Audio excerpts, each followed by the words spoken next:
गाजू हाथी नदी में नहाता है, शरारती ढंग से पानी उछालता है, जिससे साफ पानी में खुशी की लहरें पैदा होती हैं। बिट्टू बंदर आम के पेड़ से छलांग लगाता है, हर कौर का स्वाद लेता है क्योंकि रस उसकी ठुड्डी पर टपकता है।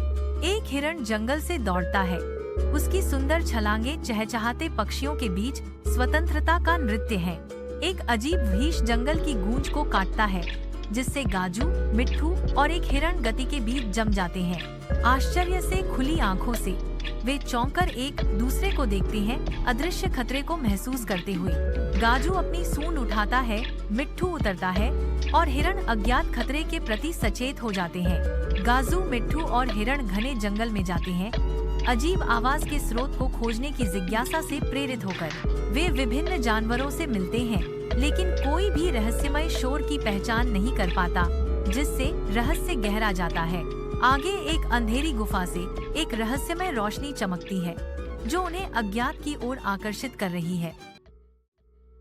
कबूतर पार्क में फड़फड़ाते हैं, उनके पंख ऊंचे पेड़ों और बिखरे हुए बीजों की पृष्ठभूमि के खिलाफ एक हलचल है। झुंड के बीच युवा पीहू की निगाहें अदम्य जिज्ञासा से भरी हैं।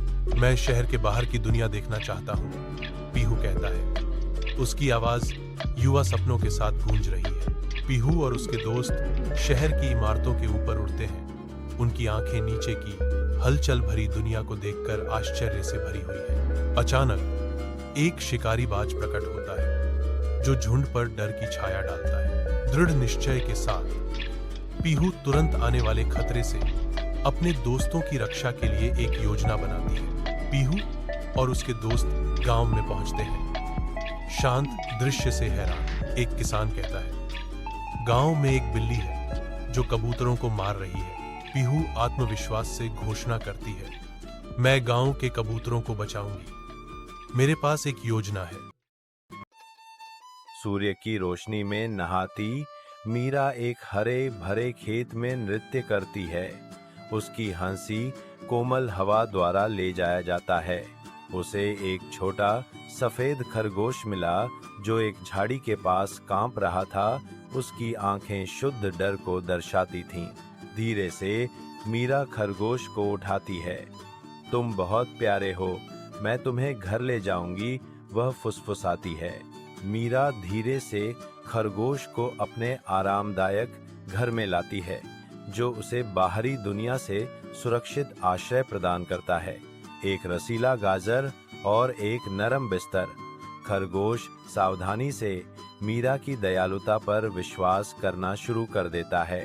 जैसे ही मीरा उसे चांद नाम देती है, एक अटूट बंधन बनता है, जो उनके दिनों को हंसी और खेल से भर देता है।